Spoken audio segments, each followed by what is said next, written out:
California has taken a step to ban book banning in schools. Yesterday, Governor Gavin Newsom signed a bill blocking the state's school boards from banning materials or curricula labeled as inclusive or diverse. Here's what Newsom had to say on the matter earlier this week. Remarkable that we're living in a country right now in this banning binge, this cultural purge that we're experiencing all throughout America, and now increasingly here in the state of California, where we have school districts, large and small, banning books, banning free speech, criminalizing librarians and teachers. And we want to do more than just push back rhetorically against that. And that's what this legislation provides.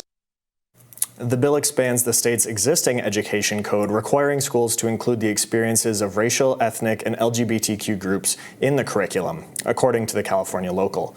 Newsom has also signed a law to raise taxes on guns and ammunition in the state, and according to the Associated Press, the money will pay for security improvements at public schools and gun violence prevention programs. This makes California the only state with a separate state tax on guns and ammunition. President of the California Rifle and Pistol Association, Chuck Michael, said, "These laws will not make us safer. They are an unconstitutional, retaliatory, and vindictive response to the Supreme Court's affirmation that the Second Amendment protects an individual's rights to choose to own a firearm for sport or to defend your family." All right, let's start up top with the ban on book bans. A little background. Apparently, according to the LA Times, this is the culmination of an ongoing fight that's been going on with a majority conservative school board in Temecula. Apparently, they opposed certain materials over the summer because of how they portrayed gay rights icon and slain San Francisco politician Harvey Milk. And this is now backlash to the backlash. I do want to start there because I think that some of these laws, which I would argue seem a little heavy-handed, are in response to what I would describe as sort of authoritarian overreach in the first instance. So what's your read on all of this? The book banning thing has come to mean so many different things. I feel like it's become one of those buzzwords that if somebody is either restricting access or not even restricting access, but just requiring notification to parents of certain books in libraries or things like that, is just labeled as a book ban.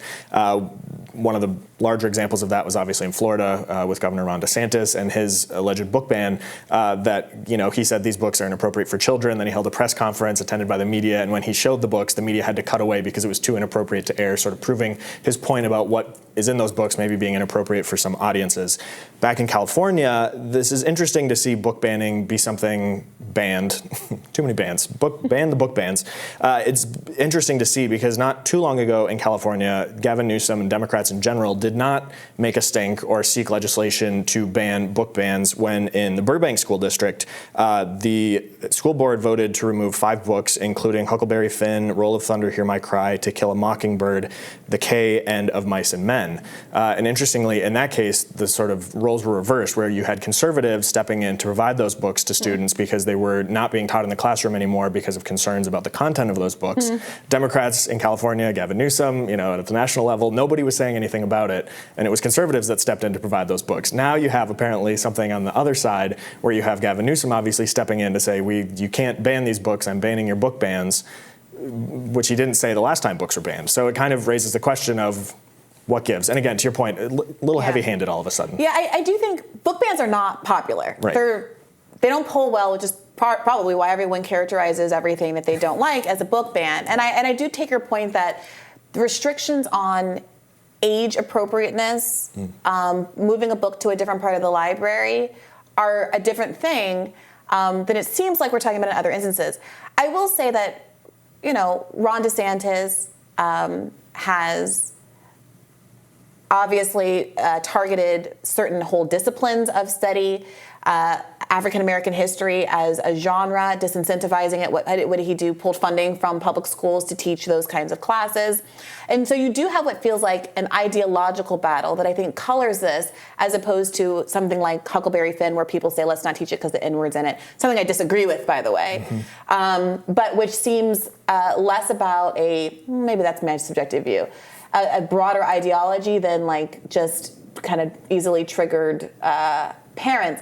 In this instance, what I would say about the ban on the book ban is that it protects books from being banned if they're they're characterized, if they're labeled as being about inclusion. I want to know more about what that process is, because you could shield any book that is not appropriate for any number of reasons, including maybe some legitimate ones, by simply saying it's also about inclusion. It's a very broad category. At the same time, I am concerned that a book about a historic politician, literally a publicly elected official, can in any way be deemed inappropriate for any reason other than he is gay, and people don't want their kids to learn that, I guess, there are gay people. I don't know. I mean, he's a public figure. Your point, I think, is excellent about the fact that this book, it bans books that are deemed inclusive, just supplants the school board potentially making decisions in a local school district that this book shouldn't be taught, and kicks it to another panel who's ostensibly deciding what is inclusive and what is not. So how is that any better? Because again, you're just going to have the same thing. In this case, presumably the panel deciding which books are inclusive and not is being set up by the governor, and therefore he trusts that will favor his side of things. But I do, the whole idea, again, that you just label anything a book ban you don't like seems to be Governor Newsom, again, just trying to take power from these local units of elected officials, school boards, things like that, and putting it more with him and with his cabinet and those people that he appoints. So I think at the end of the day, it is probably a power grab. It's just maybe being effective because, again, like you said, book banning polls very poorly, because it's like, why are we limiting what people can and cannot read? Well, that being the case, I mean, what do you do about this? Because I would be inclined to if I had to pick one way or the other, I'd say let everything stay. Because I don't want a world where people aren't reading To Kill a Mockingbird or Huckleberry Finn. I also don't want a world where people are banning Harvey Milk. And to the extent that there was that cartoon comic book or whatever that had like simulated oral sex or whatever it was in it that people are objecting to, I don't have a child, but I would much rather a world where they might encounter that on a shelf than not be able to read Huckleberry Finn. But that's my own subjective view. I am more inclined to side against the authoritarian impulse, even if it means I have to have an awkward conversation one day, a conversation that's going to have to happen anyway at some point. You know what I mean? But what would you say? Because it does feel like people are being asked to pick a side. People are in a position like Gavin Newsom, where they have to come up with some kind of rule that is equitable. And I do think that is a legitimately difficult thing to do without injecting your own subjective politics and moral beliefs. Yeah, I think the scenario you described about encountering this book was interesting to me, because it kind of is what the conservative or Republican point on that is. As you were talking about, you'd rather have your child encounter it and have to have an awkward conversation. And I think that's the whole point, is they want parents to be the ones that are having those conversations and explaining such things, and not having it just be in the library where maybe the child can find it on their own or be given it by a teacher, and have someone else take over what should be the parent's explanation, or maybe just brushing it off depending on how young they are. So how do you ban that book without opening the door to banning Huckleberry Finn? I don't think you ban it. I think, again, it's like you don't start out in kindergarten reading Huckleberry Finn because the words are too long and you don't read it. And so it's kind of an age what you can handle. But it's the same with shelf. movie ratings. Yeah. I mean, if the conversation is move the cartoon book about sex to an older shelf, that's not a ban. But people don't want the cartoon book anywhere near the school. And I've said this on the show before. I was a teacher's kid, so I used to get to school really early with my parents, and I would go and sit in the library. And very quickly, I exhausted my age range books, and I was reading those saucy Beverly Cleary books where they had teenagers doing teenage things, and I absolutely loved them.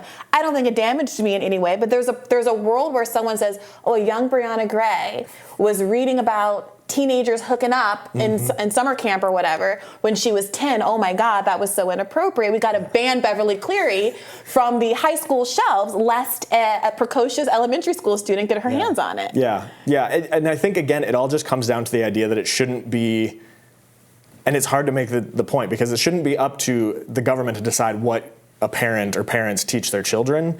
And so it's just sort of making sure that parents are aware and have the ability to maybe limit what they have to keep it in line with what they're doing as they raise their child. Because obviously also people develop differently. Like, I would strictly oppose, just like you have to, like as if you were going to a bar, you have to be carded to get into this section of the library, because everyone develops at a different rate, and obviously their interests change, and some parents introduce their children to these topics very early. Some, wait as long as possible to avoid the awkward talk. But there's the idea that the government can come in and provide a one-size-fits-all equitable solution for this. The government has not proven its ability to do that. Spencer, that kind of evades the question, because schools are government programs. Public schools are government programs. And there's parents that are involved in making these kind of administrative decisions if they choose to get involved with the school board or the PTA or what have you.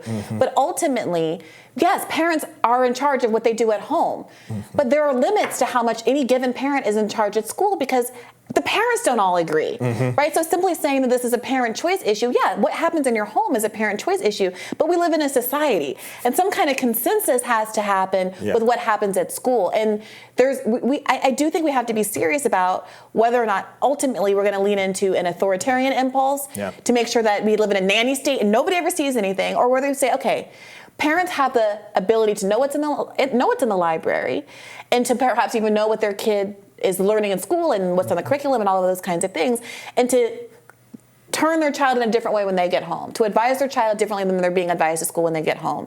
But it cannot be that every child's parents' proclivities are reflected in the school curriculum. I'll tell you what, you guys wouldn't have wanted my left-wing parents, my Green Party voting, socialist-friendly mom indicating what was going on, dictating what was going on for your parents. So why should it be the other way around? Yeah. And that, again, is kind of ultimately why, just expecting the government to do this, and that's why there's no real answer. It's not necessarily evading the question, it's that the answer should be that the government isn't telling you what to do, but obviously there are these governing school boards in place. There's no and we've way out seen of it. And we've seen what happens. Passions do get very strong in these school board meetings, not just over book bans, but everything that's going on. And I think ultimately, again, if these are these elected bodies that are elected by the people, they need to be responsive to parents. And again, they can't possibly be responsive to everyone's demands. And we've seen that, and why these school board meetings go south sometimes. One other thing I would note is that it does feel like with the don't ban anything that's inclusive language, they seem to be circling around an idea that we have in civil rights law, which is that there's a category of protected classes that has been historically discriminated against, including by our government de jure, right? There's no dispute about this, the state discriminated against groups of people because of their identity for decades and centuries. And that as a consequence of that, even though you have rights as a store owner or what have you to kick people out of your restaurants or do what you want to do based on whatever whim you have, you can't do that to those protected classes if you do it on the basis of their identity.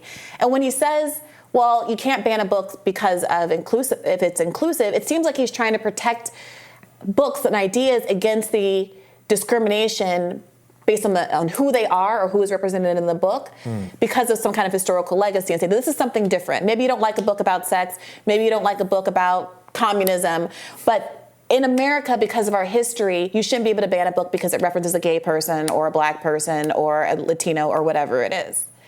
And I'm sympathetic to that, but I think that might be an overreach. A book is not a person. And without some weighty and well-considered civil rights legislation that would stand in and protect this kernel of an idea and could better vet what books are really about inclusivity versus whether or not there's some other factor in the book that would warrant its being banned, this does, I would have to agree, feel like an overreach. Yeah, and I think the interesting thing will be the inverse of this ban on banning inclusive books is which books are deemed not inclusive and therefore have the governor's seeming consent to ban. Is a Christian book inclusive? Exactly. A book about Mormonism, a book about, So he says he's banning book bans, but really he's opening the door for not inclusive books to be banned statewide. So. Yeah, that's a good point. All right, we're moving on to other subjects after this. Please do stick around for more Rising.